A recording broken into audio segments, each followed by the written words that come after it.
Is good with that?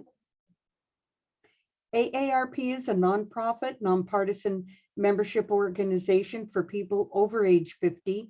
We have 38 million members nationally and 77,000 members in Alaska. AARP's purpose is to empower people to choose how they live as they age, how to save for retirement, stay healthy and fit, build strong relationships, and have meaningful activity. Okay, AARP is working on aging issues for Alaskans over the age of 50. We do this through advocacy, working on national issues like Social Security, Medicare, and prescription drugs. At the state level, we are advocating for telehealth, a sustainable state budget, senior grant programs, and healthcare. Education, brain health, technology use, veteran services, gardening, fraud prevention, caregiving resources, and financial planning. Through member engagement, social groups, movies, guest lectures, exercise groups, and many more. And community action, we have local teams in Juneau, Ketchikan, Anchorage, Mat-Su, and Fairbanks working to make their communities more age-friendly. Today, Leslie Shallcross of the Cooperative Extension Service will show us how to make great use of Alaska berries with our Jam and Jelly Basics class. This presentation will teach you how to make high-quality jams and jellies, their low sugar variations, and the many essential details that ensure your batches taste amazing every time. Leslie Shallcross is a registered dietitian with a career in public health promotion and disease prevention programs.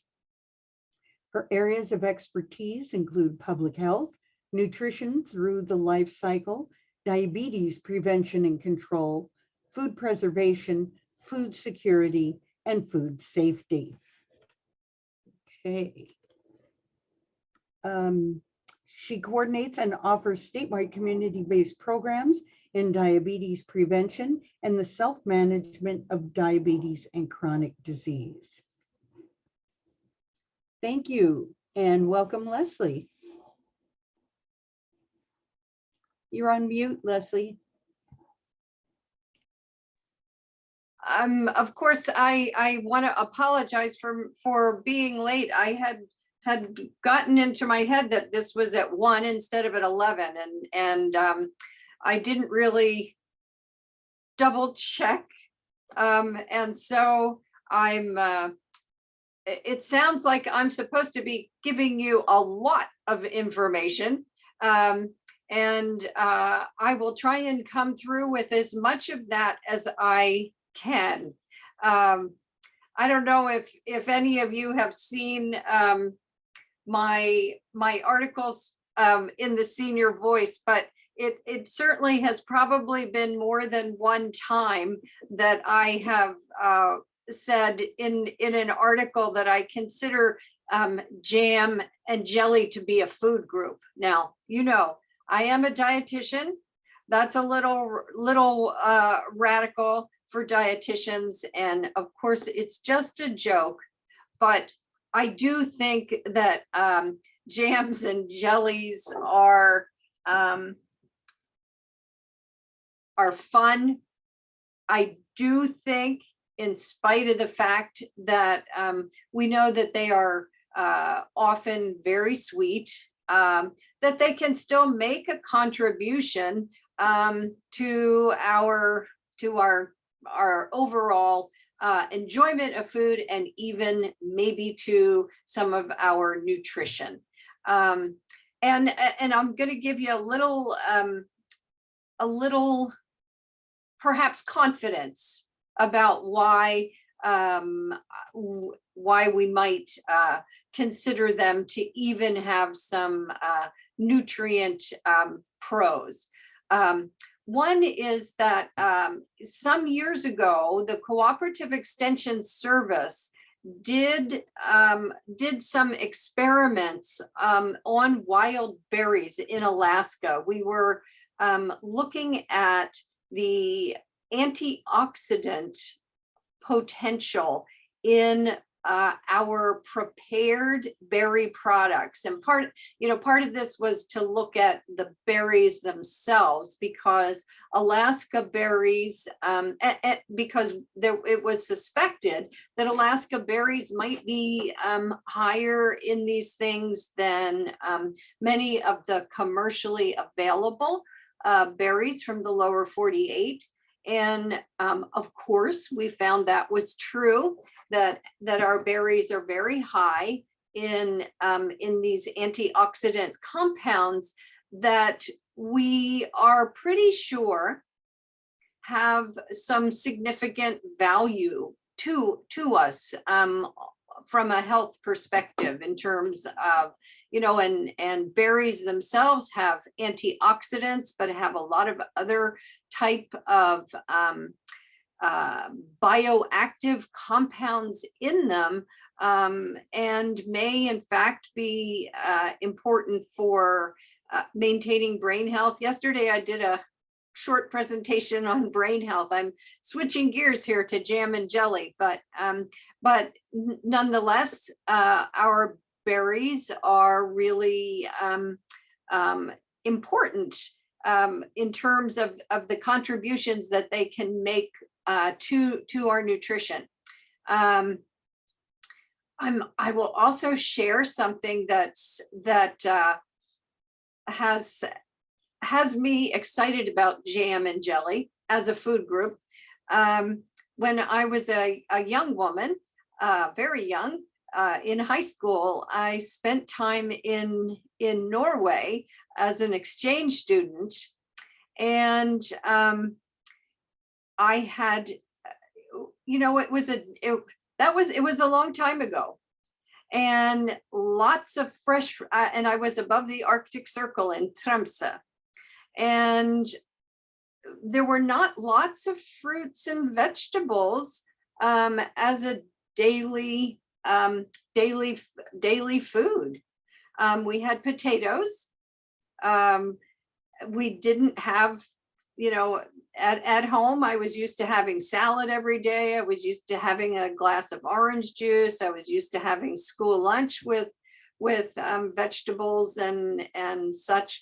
And that was not the case in Norway. What we did have were potatoes, and we had jam on our cornflakes, our flikflak, which was, kind of a modern thing, an uncommon thing, but that's what we had. And I'm like, oh, well, I guess I'm getting some fruit here. And anyway, little story, but again, I do think that dose of fruit and dose of berries was significant. So let's talk about making jam and jelly. And this conversation that we're having is your first one in food preservation and food and canning. And so I want to talk in some general terms about canning, and talk about some of the basics. And I do have, because I thought this presentation was later, I have a bunch of pictures, but I don't think I can conveniently bring them up as I want to. But let me see. I did start a PowerPoint. Are we able to, am I able to share my screen? See the screen share button, Leslie? Oh, okay, all right. Is it there? Yeah. Okay, great. Yeah, let me 1 second here.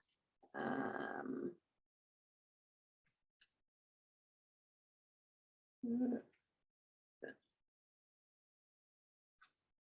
we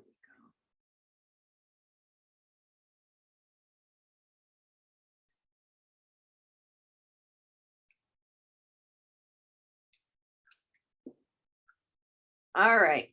So here's where I had started, and I didn't get too far on this, but it's okay. We'll talk through it, and I have I'll be able to pull up some pictures that I can show as well. So when we are canning, there are some basic things that are important and kind of go across canning. For jams and jellies, we are able to use a piece of equipment called a boiling water bath canner.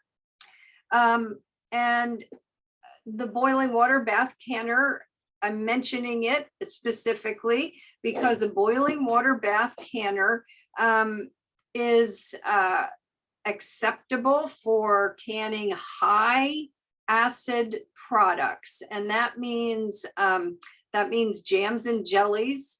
That means pickles, chutneys, things like that, things that have a high acid content. And we can use a boiling water bath canner, which only gets up to 212, right? Boiling water, because we don't have to worry about botulism poisoning with those products. And I'll show you a picture in a minute. I have kind of a jerry-rigged boiling water bath canner that I'll show you. A boiling water bath canner will be a pot that often they're enameled pots that people have with an enameled top on it, and there's a rack in it, and these tend to be very lightweight pieces of equipment. They're not terribly expensive, but in fact, you can use any big pot that's big enough to put your jars in on some kind of, you have to be able to put a rack on it, in it, and put your jars on that rack. And then you need to have at least 2 inches of space over top of the jars. You have to be able to accommodate 2 inches of rapidly boiling water over top of your jars. So that's how big it needs to be. And for jams and jellies, where I'm making fairly small batches, a big pot at home can work. I have a round cake cooling rack that I put in the bottom, and I can put my jars on that. And I have a top on it. You do need to have that top for a proper boiling water bath canner. In the past, people have not used, for their jams and jellies, have not used boiling water bath canner exactly the way we're talking about it. Sometimes they've left the lid off, and we do want you to use a lid on your canner. So boiling water bath canner is acceptable for canning jams and jellies. For canning meats and fish and other products, this might look familiar to you. This is a pressure canner top, and for canning jams, or for canning meat and fish and vegetables that are not pickled, you will use a pressure canner. And the reason that we use a pressure canner for those is that we need to put pressure on the water in order for it to come up to a higher temperature than that 212 degrees, which is where it boils, not when it's under pressure.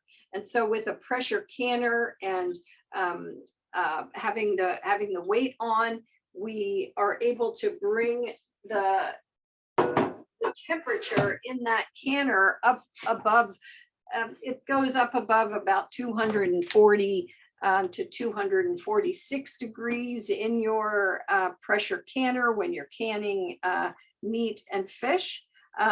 Again, when you're using a pressure canner, you have a rack in the bottom. You don't want your glass jars to sit on the bottom of your boiling water bath canner or your pressure canner. And that's because they can break. And you also want that water circulating underneath them for heat transfer through the product. I'll skip down just a little bit. I have measuring cups and spoons, and those are important when we're making jams and jellies, but I'm still wanting to talk just a little bit about the general stuff that will apply to both canning fish and meat and making jam and jelly. So down to jar lifter. Where's my jar lifter? I didn't bring it. I've got a picture of it, but I don't have it. So a jar lifter is something that you may want because if you don't have a jar lifter, it's very difficult to handle hot jars. So I'm going to encourage you. Oh, here it is. It's sitting right in front of me. I'm a little rattled with not being on time and not being able to get on. Here's what a jar lifter looks like. And it works very nicely to go in and out of a hot pot. And believe me, you do need this. You can buy them individually, or you can buy them in a box set with other things. Are you able to see that? Yes? No? Yeah, Leslie, it looks great. Okay. Yeah. Anyway, so you do need a jar lifter because otherwise you'll burn yourself, guaranteed. It's also helpful because if you try and use something else, you tend to tip the jars, and I'll talk about that in a few minutes, why you don't want to do that. A soft spatula, something that can go inside the jar to remove air bubbles, and this is important both for using a boiling water bath canner and if you're using a pressure canner.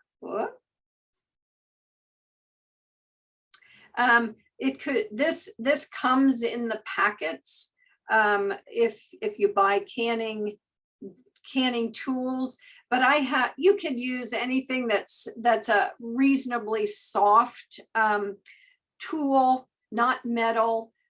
Metal can scratch your jars. You don't want to scratch your jars. Even tiny scratches that you can't see much or maybe not see at all can cause a weakness in your jars.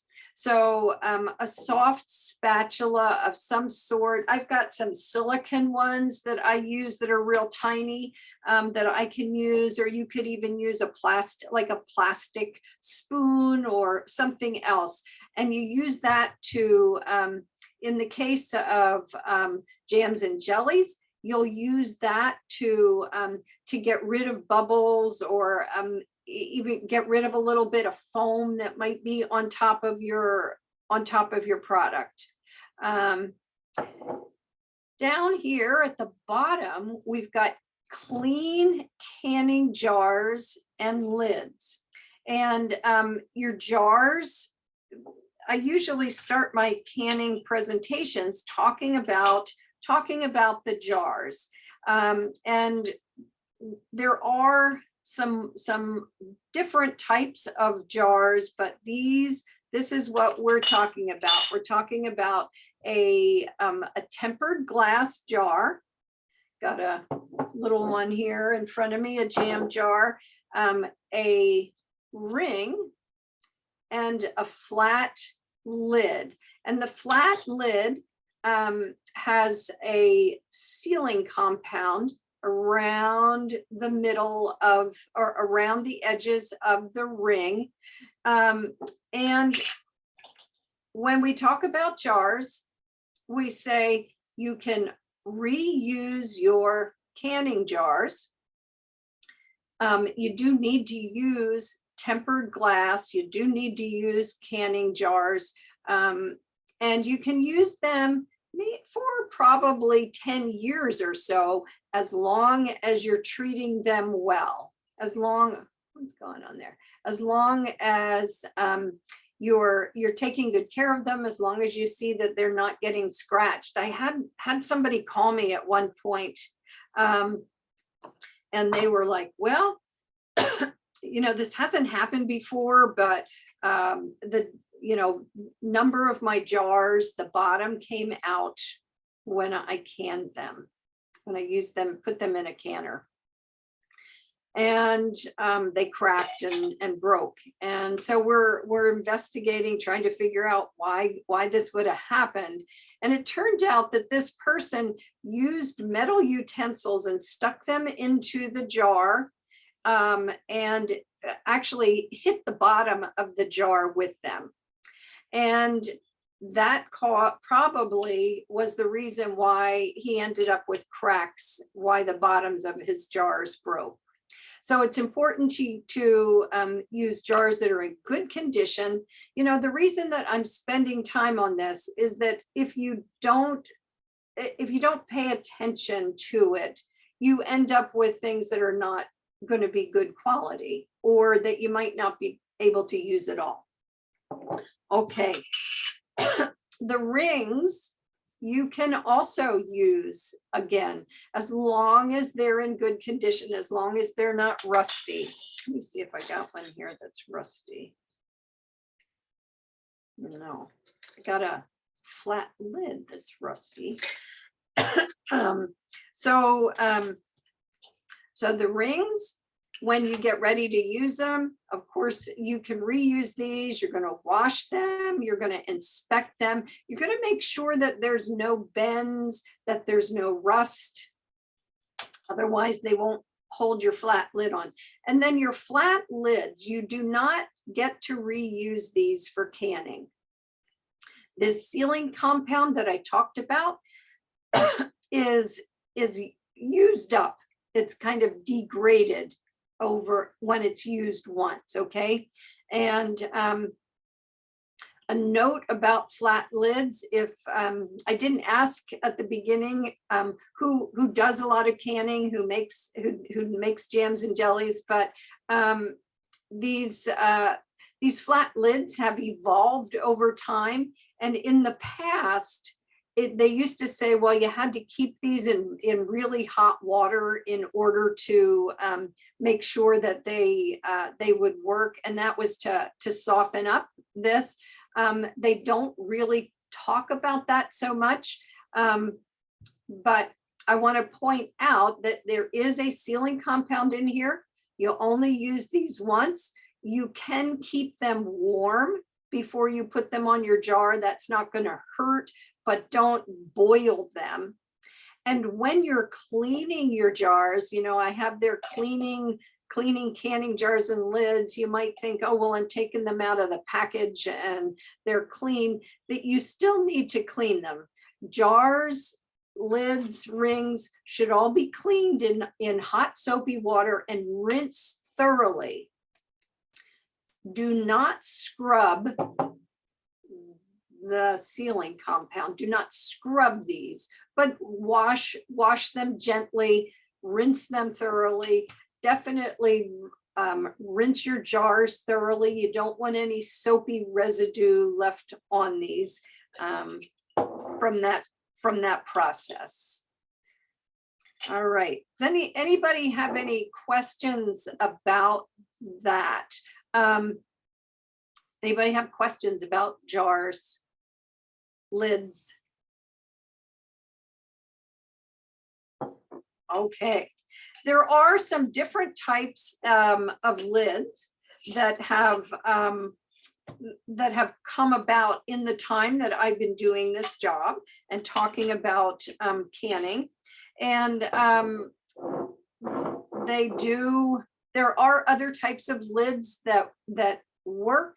They tend to not work as well. These still seem to be better lids in terms of keeping a good seal on your jar. Okay. You know, one other thing I want to mention, when you're washing your jars and using them, you want to look at the rim of your jar. Make sure there's no nicks or cracks. Also, look at your flat lid. The flat lid, you want to look at that sealing compound. You probably can't see it on here, but there's a little bit of unevenness here.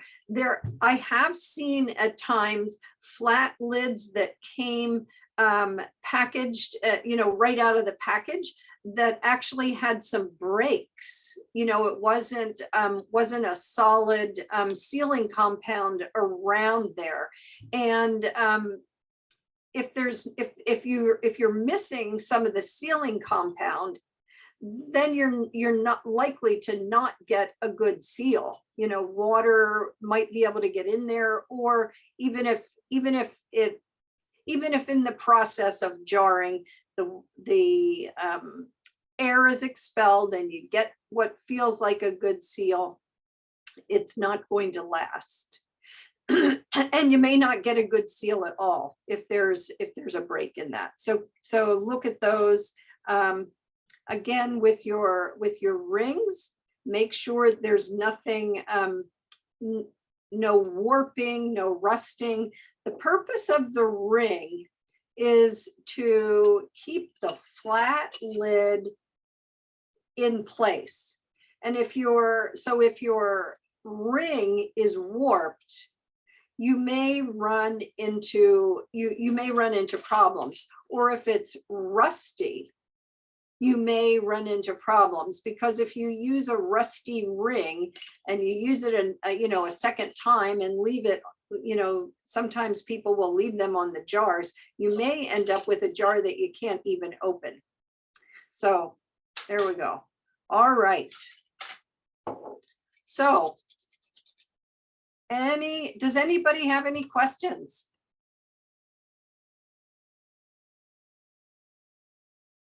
Okay.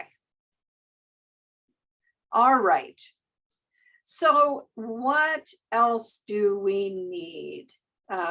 So we have our canning equipment that we need, and we need fruit in good condition. And I just happened to be out picking some berries a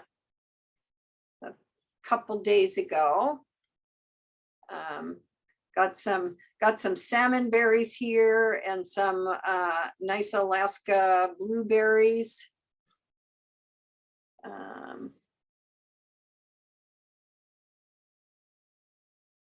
Here's what I ended up with.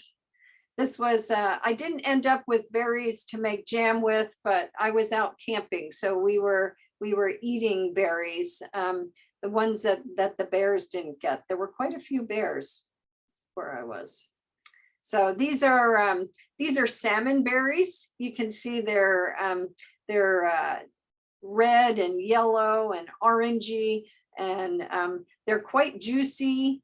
They're until they're perfectly ripe. I'm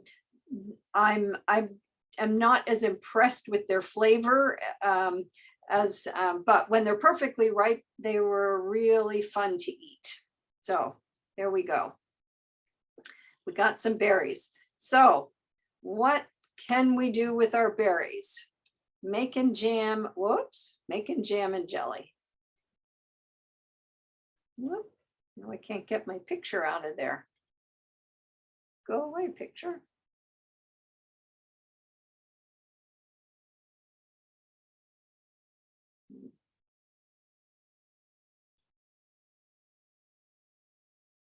There we go.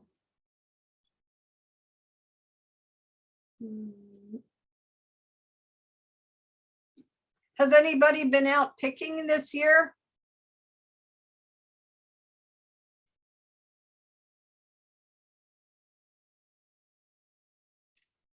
No? Yes? All right. So when we're picking or when we're looking for berries or other fruit for our jelly and jams, what do we need? We need our fruit and what's going to make a good product. The fruit needs to be in good condition, and as you know, really at that just ripe stage. Okay, and so you want to have the fruit that's got the most flavor that you can get. You don't want mold, you don't want any dirt, you don't want squished stuff that's starting to deteriorate. So fruit in good condition. And as most of you probably know, berries tend to be pretty fragile. And so when you pick or you buy them, you want to make sure that you're prepared to use them. Unfortunately for me, before learning very much about this, I have gone out and picked a whole lot of berries and then put them in my refrigerator thinking I was going to use them, and was not able to make use of them before they spoiled. So make sure that you're ready to use them when you buy them. This says pectin in good condition, and you really want to buy fresh pectin every year. Pectin does deteriorate over time, and so you know, go ahead and buy some new pectin.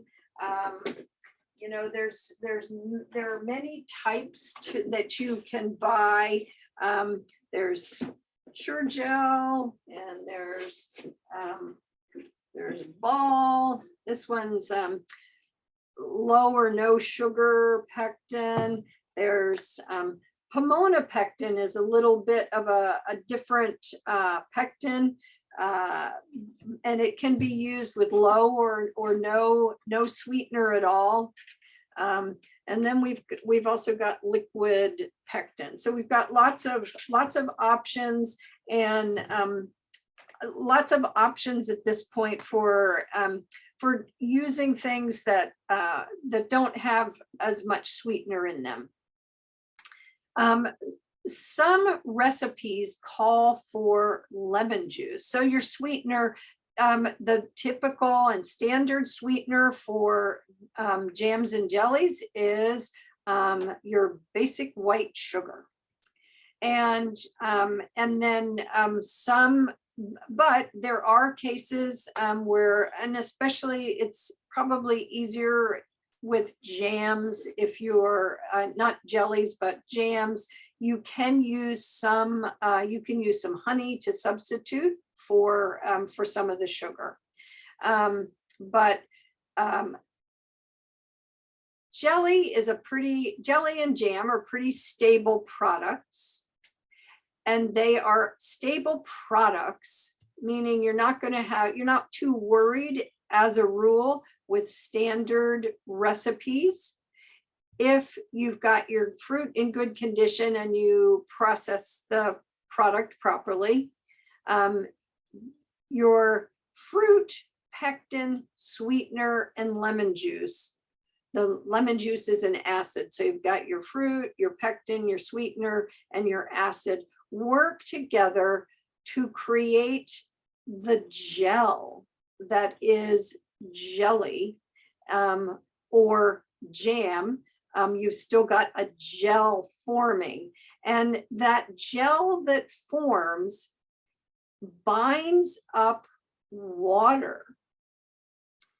And the reason that this is important, and the reason that this stabilizes your product, is that by binding up that water, it makes the water unavailable to microorganisms. So you don't get, you don't get microorganisms growing in your jam and jelly as a rule, right?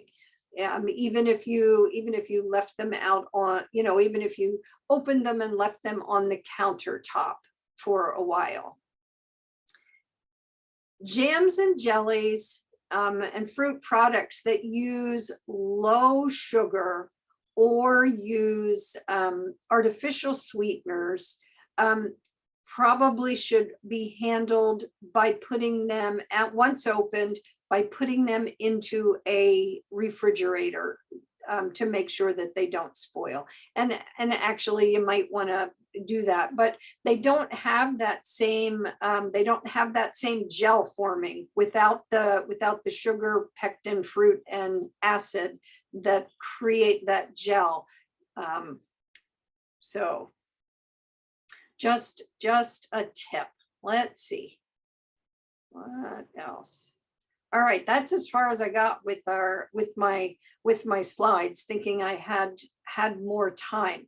So let's talk about making jelly and what do you need to make jelly. So jelly is made by juicing fruit, right? We juice the fruit. We in some cases add pectin. We usually add sweetener, and some cases we add lemon juice or some other acid.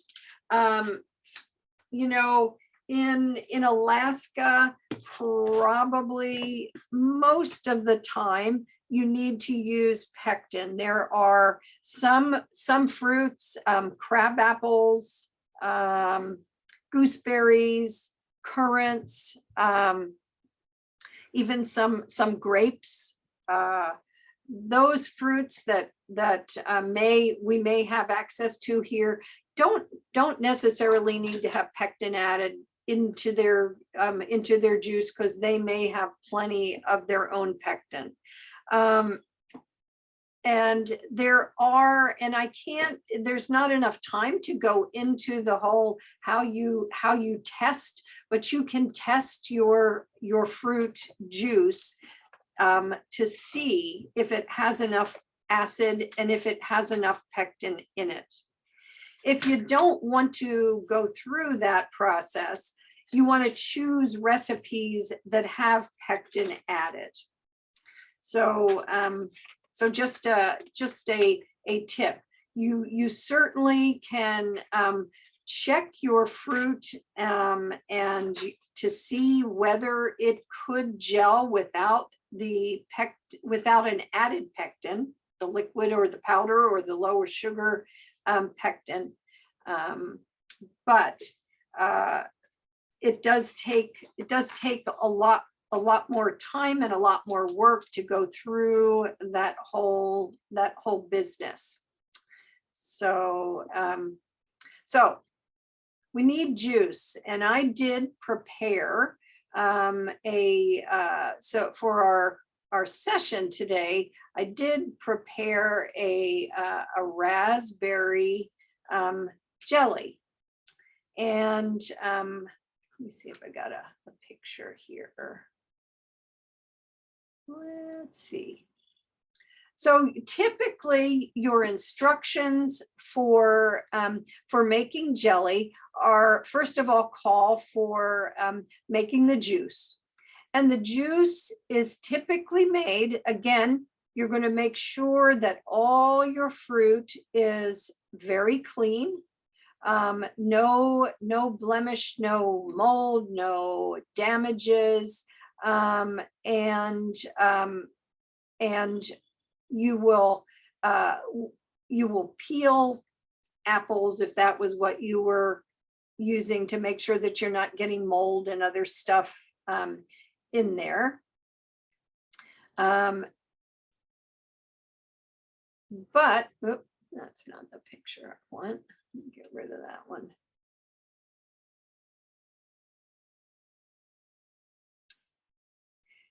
So typically what you will be doing is mashing your fruit. You may, some instructions may tell you to cook it slightly. With the raspberries, I looked at a couple different recipes, and some of them said mash them and cook them. So I did just a little bit of heating it. And then you pour it into a jelly bag. And these are not too hard to find. You can pour them into a jelly bag, or an alternative to a jelly bag would be just putting some fine cheesecloth over the top of a colander or a bowl, and then setting that on top of a bowl and letting your juice drip. Whether you're using a jelly bag or a cheesecloth, you want to dampen that first before you put your prepared fruit into it. So most people, when they look at their jelly bag and they're like, oh boy, am I going to get enough juice?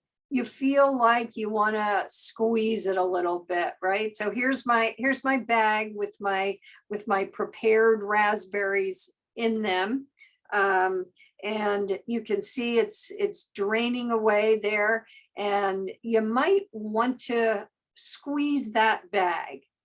But a jelly, for a jelly, you don't want pulp in it. So you have to resist that temptation. I did start kind of scooping, like not crushing it, but taking a spatula and kind of running it around there. I was trying to hurry the process a little bit. But that's basically what it looks like. You want to set it someplace. You can see I've got some juice stains on my butcher block. I'm not worried about that. But you want to put it someplace. It will splatter a little bit. So you want to, look at whatever pot you're using or container you're using. One thing that I did want to mention about your equipment, your pots, etc. I find it best to use enameled or other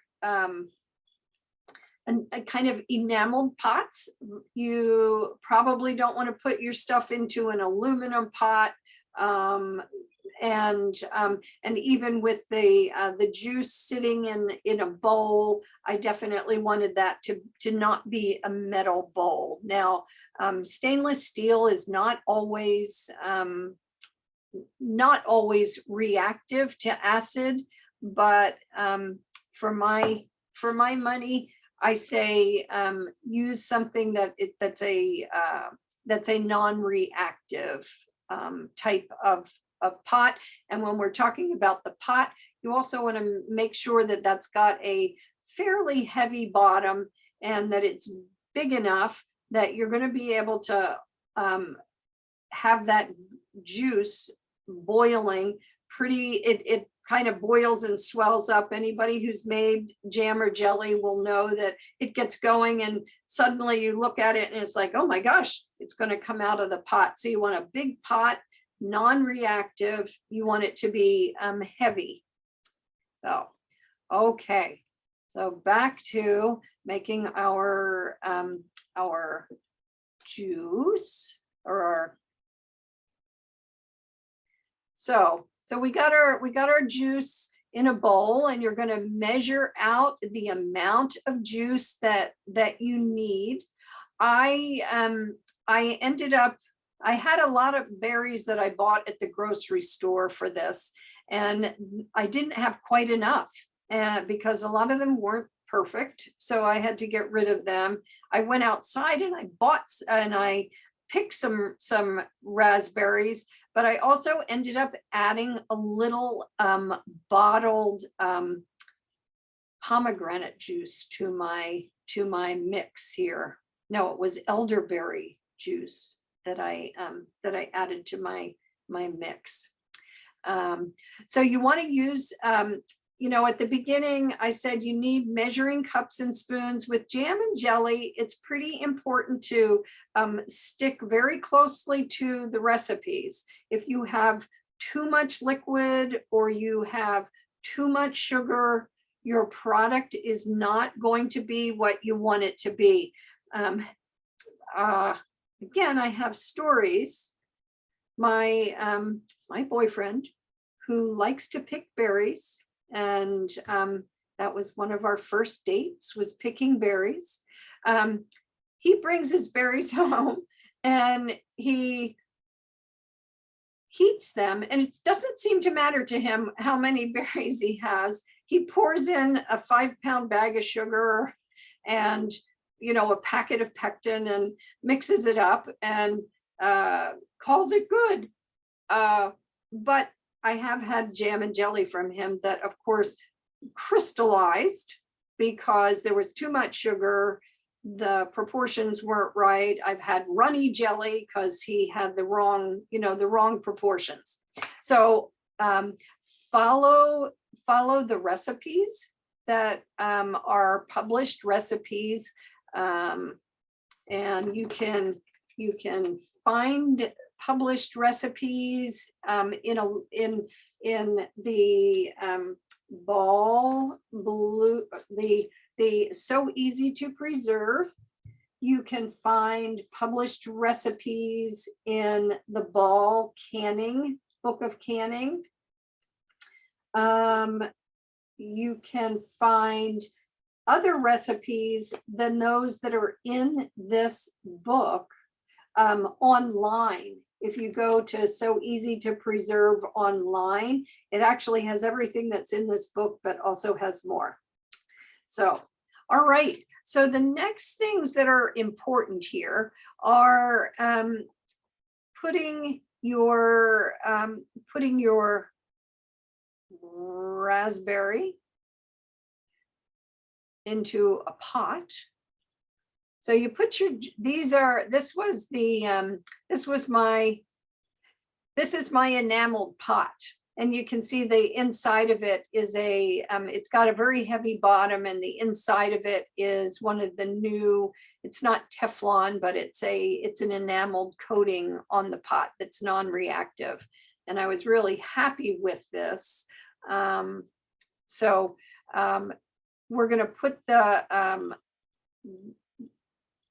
our juice into the pot.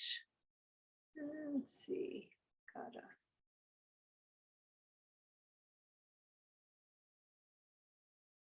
thought this would be easier. All right, so our recipe had called for 4 cups, and we put it into a pot.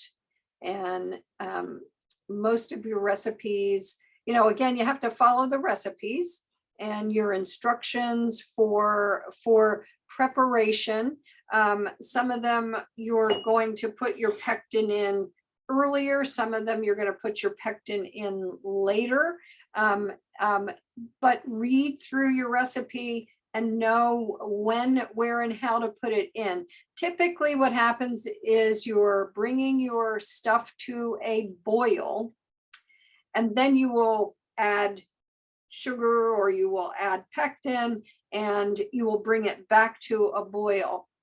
This and what I was trying to show here with this picture is that you want to bring it to a boil that you cannot stir down. So a full rolling boil that can't be stirred down.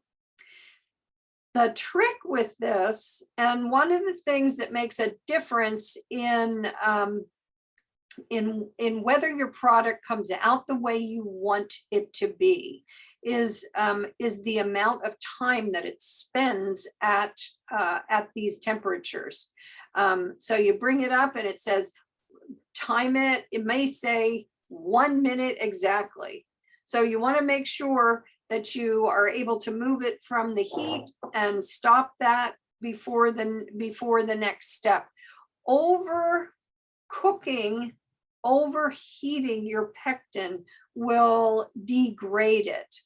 And I'm gonna show you my jam in a second, or my jelly in a second, but I was trying to take pictures while I was making this. And of course, it was hard to control. And okay, I'm gonna cut right to the chase. It was a little overcooked. So, because it was on the heat for too long. And okay, so all right, so you're going to put in exact amounts, and I'm going to make an announcement here that's a little bit that may give you less confidence than I hope you would have, but it's hard to be exact because fruit is different. You know, each batch is different. So there's always a little bit of a crapshoot, but if you're saying, oh, I'm going to make 20 jars of jam, the one way to make sure that you don't have problems is actually to do one batch at a time. And for successful jams and jellies, you only make one batch at a time. You don't double recipes. If you double recipes, your product, this whole heating thing, I just told you the heating part is important. And if you double recipes, then you've got a whole nother dynamic in terms of the heat. It takes longer. So you've got some of your product that's actually hot for longer than it should be. You also have more time where steam is coming out of the product. And so we don't double recipes.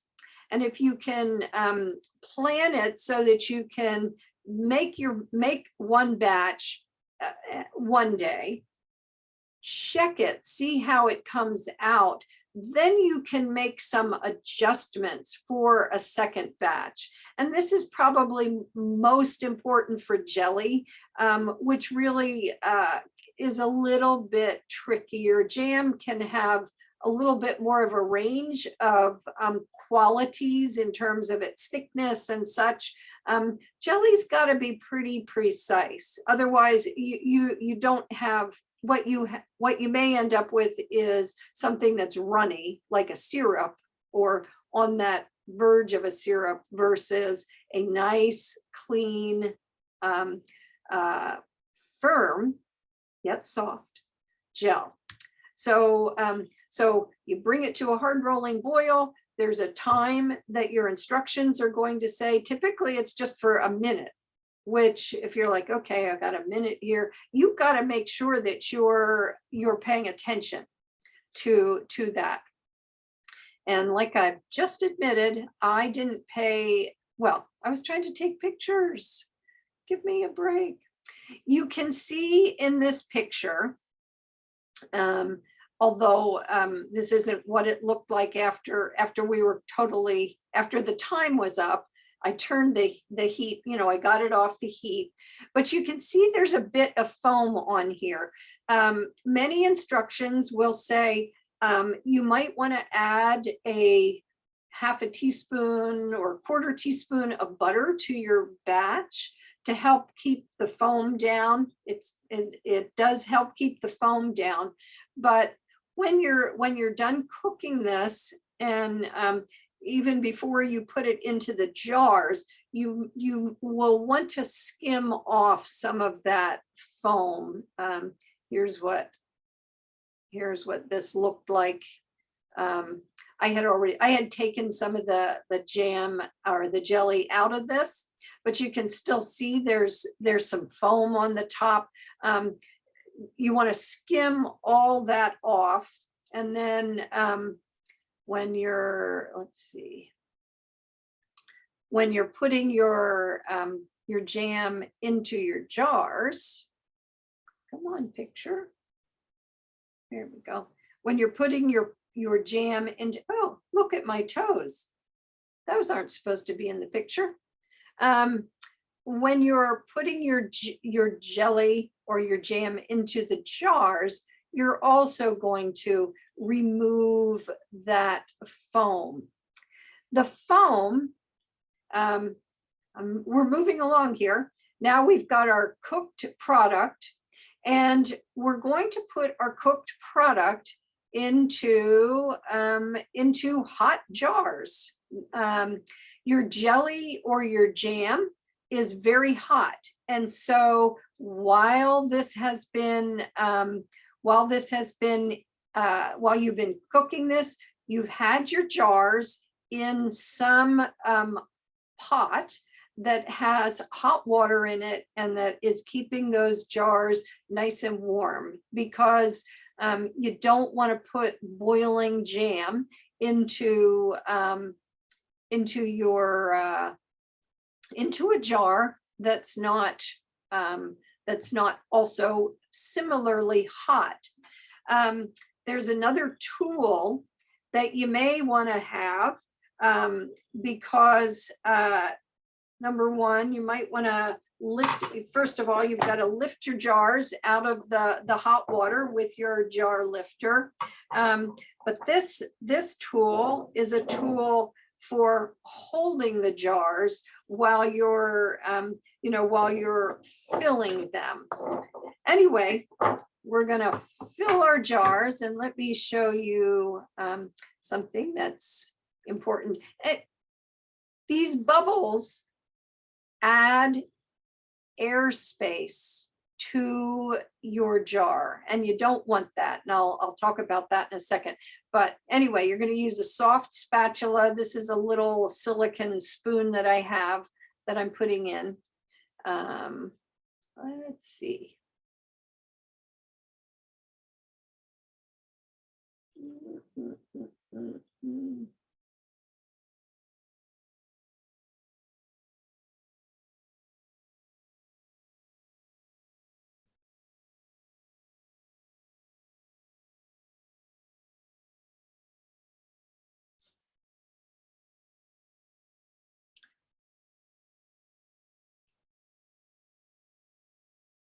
So this is one of the things I've just mentioned, Headspace. And Headspace is important to make sure that your jars seal, and also to make sure that the process that you're following creates a clean inside of your product. So you've got your canning jar. We're gonna put a funnel on it. We're gonna scoop our jam or our jelly into the jars. And with jams and jellies, you are using half-pint jars usually. Again, follow your instructions. Most jam and jelly are going to be processed and stored in half-pint jars. And this is important. And having a headspace that's exact is pretty important. So you get rid of that foam. You check to make sure that your headspace is 1/4 inch. And I've got little, I've got these tools that I can use, these little what do we call them? Indents show 1/4 inch, 1/2 inch, 3/4, 1 inch. 1 inch is what you use when you're canning fish or meat. But 1/4 inch is what you use when you're canning jam and jelly. And the headspace is important because if you underfill, okay, say this was an inch headspace, or I've had people give me jelly that I really wanted to eat. Somebody gave me a jar of currant jelly, and I just love currant jelly. And she actually brought it to me in a pint jar, and the pint jar was only 2/3 of the way full. I'm like, okay, well, it's jelly, not too much risk here. I wasn't worried about it, but it was in my office for about a week, and mold started to grow in the jar. And that is why you use the right jar size and you fill the jar properly, because the processing of your jar in the boiling water bath canner, you know, after we get this filled and we put the lids on, and we put them into that canner, is not to cook the jelly. It's to expel air. So when your jars are in the canner, you have air being pushed out. That's what makes the pop and indentation of the lid.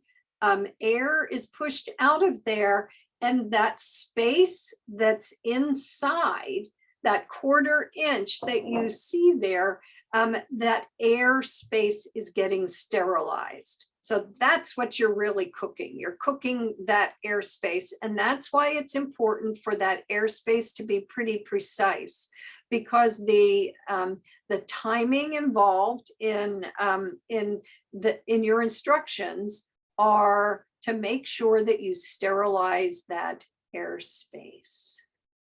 You know, I'm talking, but I really wanted people to ask questions if they had questions.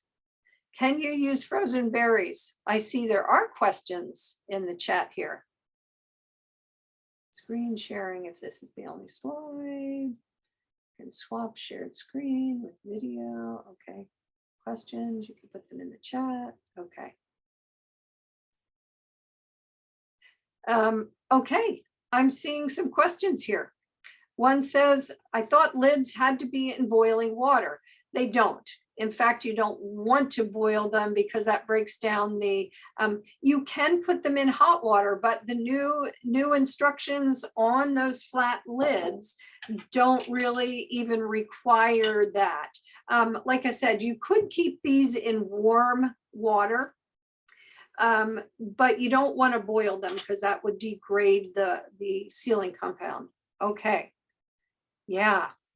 Raspberries in your backyard. Good for you. I picked some that were pretty tiny, but they were much better than the commercial ones that I bought. All right, somebody online. Can you use frozen berries? Yes, you can use them. Thaw them if you're going to, yeah, I would say probably thaw them, because you don't want to put them into your pot to kind of heat them, cook them before juicing. And even if you're going to make jam out of them where you're not going through that juice making process, I would thaw them out, because you don't want to have them exposed to too much heat. When things are frozen, there's a little, the pectin is degraded a little bit. So I would use a recipe that called for added pectin.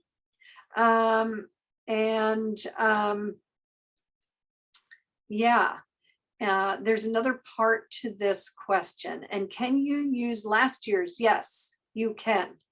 Berries actually last pretty well in the freezer. And so, yes, you can use last year's, but again, you're going to have some degraded aspect to the pectin. Overheating and freezing also some degrading of the pectin. Can you clean jars in a dishwasher prior, or use soap and water? So you can clean jars. I would not clean these in the dishwasher.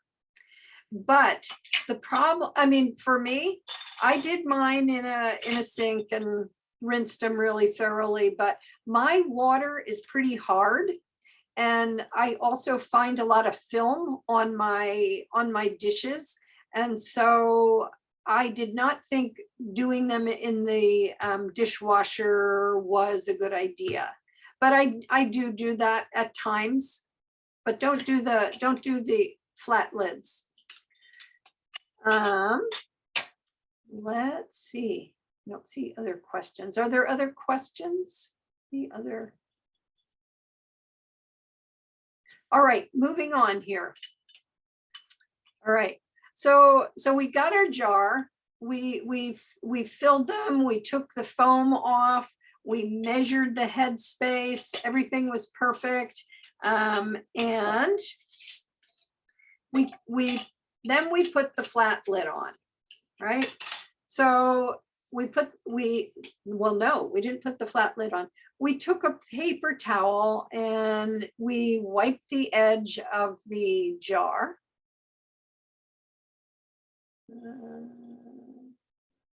Okay, we wiped the edge of the jar with a damp paper towel to make sure there was no juice or anything on there that was going to interfere with the sealing of the jar. We put the flat lid on and we put the ring on, and I just want to show you this. You tighten your jars to what we call finger tight, and that means that you're not like that's over tightening. We want it to hold the lid on there, and we finger tighten it. So we take it till we feel resistance, and then we go just a little bit farther, but just with your fingers, not with your whole hand. Over tightening can also cause your jar not to seal. It can also warp the edge. It can cause a little bend in the edge of the flat lid too. All right. All righty. So let's see. So these jars are hot. So you're going to grab your handy dandy, jar lifter. Probably at this point you'd be able to lift them with your hands, but you're going to put them into boiling water. So good idea to have that, again, good idea to have that jar lifter. So this was a pot I was actually keeping the jars warm in. And so this water is hot. We got hot jam in our jars and we're putting them into the canner, right? All right, put them into the canner. We're going to bring that up to a boil with a lid on it. We're going to time it for 10 minutes. And again, we're going to make sure that that's pretty exact. You know, something I didn't mention, jars, most people or many people think, oh, I got to sterilize my jars. As long as the processing time in your boiling water bath canner is 10 minutes, you do not need to sterilize the jar, because that's enough time to sterilize the jar in the canner. If your processing time in your instructions are for 5 minutes, usually you'll see instructions, they'll say 5 minutes or 10 minutes for jams or jellies. If it does say 5 minutes, then you should boil your jars beforehand for 10 minutes to sterilize them. But if you're processing for 10 minutes, you do not need to sterilize them ahead of time. And that's another thing that can save a little bit of time. Okay. So All right. So here was actually, your jars are, these jars are hot still. So you get them into the canner, or my nice filled jars with their lids on them. We timed them for 10 minutes. And this actually is not putting into the canner, but it's bringing it out of the canner. I want to show you something.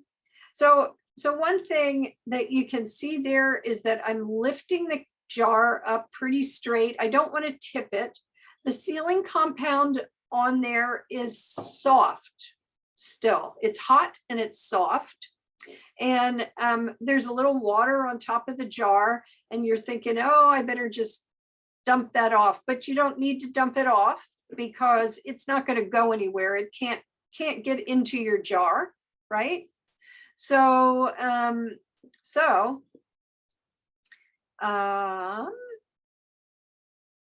what else? So you're going to take these out and you're going to put them onto an insulated surface of some kind. Remember, they're hot. You don't want to, even though it's tempered glass, you don't want to expose that to a shock. And so you want to put that onto some kind of surface that's not going to cause too many problems. You can see here my cake cooling rack in the pot. All right. So you bring your jars out onto a cooling rack, and the back row there was my raspberry jelly, and then I had made some blueberry jam here, and I don't think I'm going to talk about the jam, but again, what you see here is there's some water on the top, and I don't need to do anything with that. I can just let it go. I could blot it gently, but I don't want to disturb the flat lid. And again, there's no real reason to remove it. But what you see here is that we've got our jars on. I put them on a big cooling rack that I have. You could put them on pieces of newspaper, or I sometimes use the cardboard box that my jars come in, and I put them in there. But again, you don't want to shock them. You do want to let them cool properly. So you want to have some space between the jars.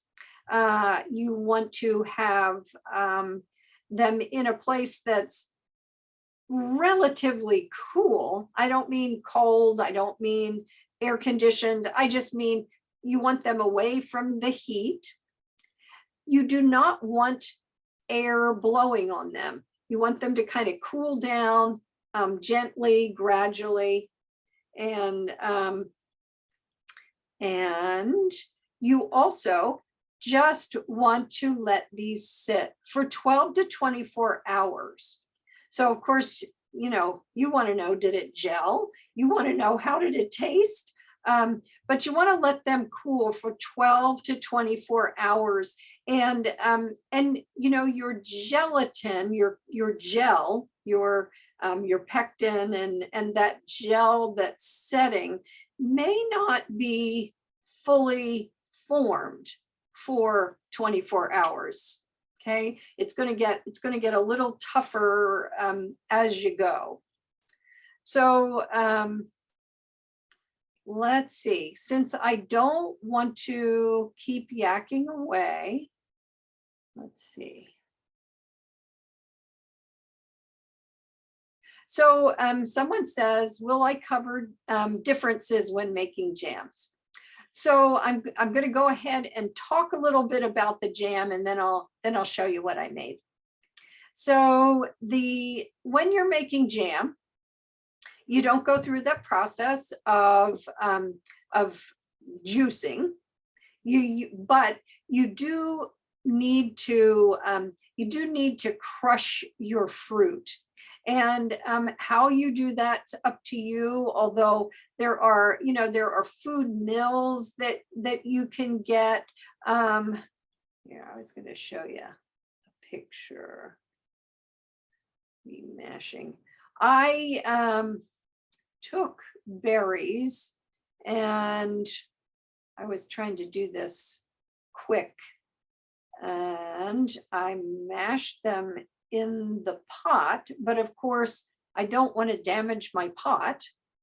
And blueberries, we often make blueberry jam in our classes, and because we have lots of blueberries in Alaska, but they're a little hard to mash. But if you mash a few of them at a time, I just used a plastic cup and just kind of squashed them. You don't want to put them into a food processor and blend them up. That will make them too foamy and just not what you want. But you do want to mash them. A proper jam does not have whole pieces of fruit in it. Okay. So with jam, you prepare it. Typically, you may be, in some recipes, you may be asked to cook the fruit slightly first. In the case of our blueberries or our raspberries, we would not cook the fruit first. We would just mash it up. Okay. And when you say, what are the differences when making jams? All the rest of the process is pretty much the same. And, you're going to be mixing your fruit with some form of sweetener. Some of the pectins that you can buy, including the Pomona, which I often use, you can use very little sweetening.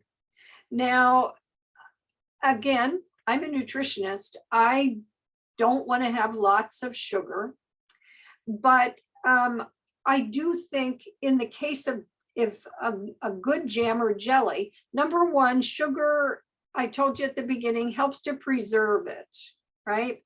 Number two, it also helps to provide some flavor. I mean, it just like salt, sugar actually kind of enhances other flavors. So it can be, having some there is good.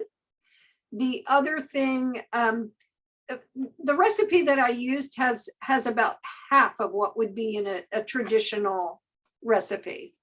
So, there are lots of recipes that you can find that don't call for much sweetening. You can use there are some recipes that use artificial sweetener, but you're not going to have exactly the same product. And I apologize because I didn't time this properly. Can't go into that too much, but if you want to call me or contact me, we can have some discussions about options if you felt like you wanted to do something that was was low sugar or had artificial sweetener. So I'm happy to talk to people about that. Okay, so next steps. And I'm going to, let me see, I'm going to show you something here.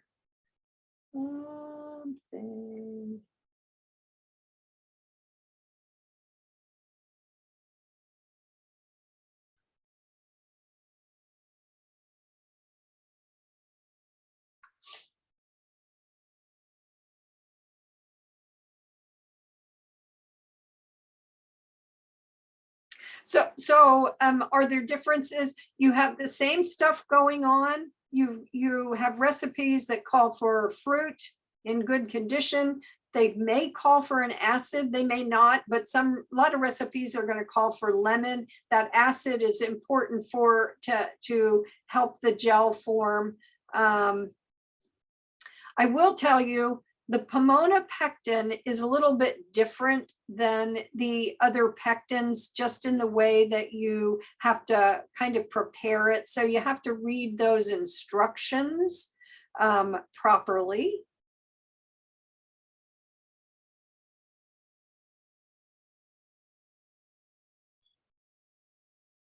But it's the same thing. You're going to heat it. There's going to be a time associated with that. Pay attention to that, because overcooking can cause problems. Okay, here we go.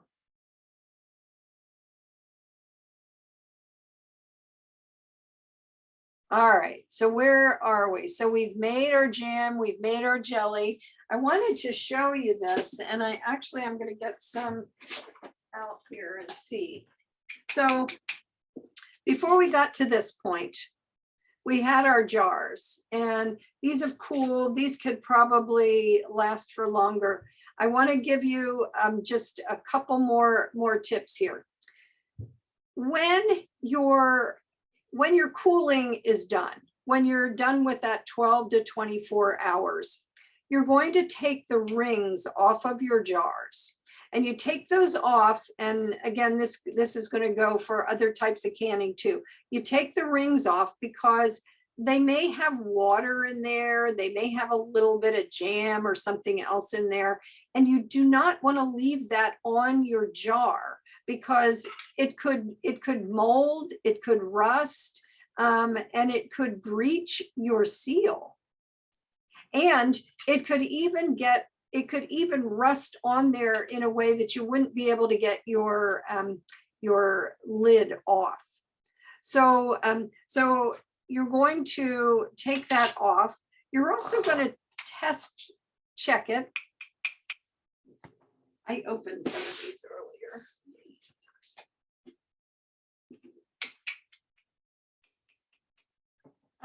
To make sure that they're sealed.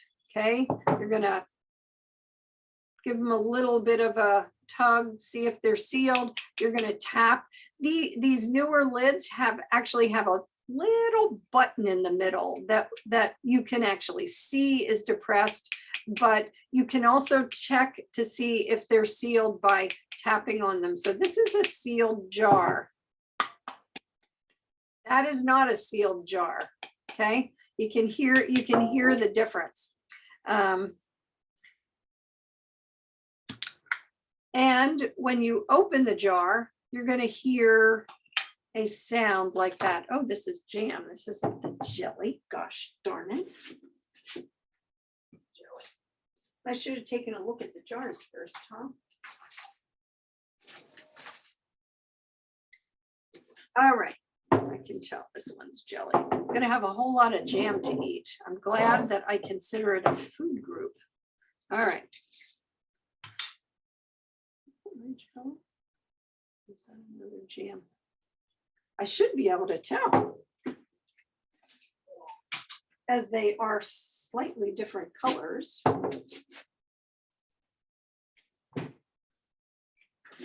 What you're seeing in the picture here is what a jelly should look like. And what you can see there is that you have an edge on that. Here, I'm going to open one of these jellies. There we go. All right.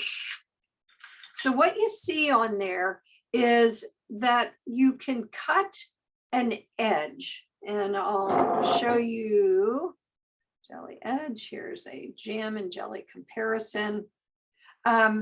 So here's our jam, and here's our jelly, and you can see this one, and I'm going to be honest with you, I told you already, I did overcook this. And so instead of this being, you can see that this is kind of too soft, where it's pretty good. It's got a pretty good gel, but I think that the pectin was overcooked a little bit. And I even have a slight taste. slight overcooked taste to it. And that was because I was trying to take pictures. But it's not too bad. I might eat it anyway. The jam, you can see, we has a bit of a different texture. The Pomona Pectin does give you, because this is a lower sugar product, you can see that it's not quite, jam is typically a little bit more jelly like, but because this doesn't have the same sugar in it, we got a little bit of a different thing going on here. And that will be the case if you use less sugar, regardless. Okay. But there we go. That's pretty good too, but not as good as I want. I didn't use local berries for this. I used some berries that I bought at the grocery store. And the local berries are really, I think, superior. Maybe a combination of those would be good. All right. Does anybody have any questions? Oh, I want to tell you one more thing, just as a tip. Even though canned products can last for a long time, we usually say across the board, canned products keep for a year for best quality, and then they could keep for longer. Really, for best quality, for jams and jellies, only make enough that you can use within a few months, because after that you end up with changes in, kind of a flattening of the flavor. It kind of loses its brightness. It loses, brightness in terms of flavor. It also changes its color a little bit. And so it's just not going to be as exciting, as nice if you're keeping it for a long time. Remember, starting out with perfect fruit is the best way to get a good product. Just right fruit is good. Fruit that is slightly underripe in combination with just ripe fruit is also good, because it provides a little bit more pectin and acid, or the right balance of pectin and acid. So if you're going out picking, those are some of our tips. And I will refer you, I already showed you to So Easy to Preserve, but University of Alaska Fairbanks Cooperative Extension has a publication called Jams and Jellies, which talks about all these things. We also have just in regard, and talks about freezer jam and such. We also have a publication on red raspberries. And we also have a publication on blueberries that I don't have with me. So I encourage you to look at those. And again, I encourage you to call me or email me if you have questions that we didn't get answered.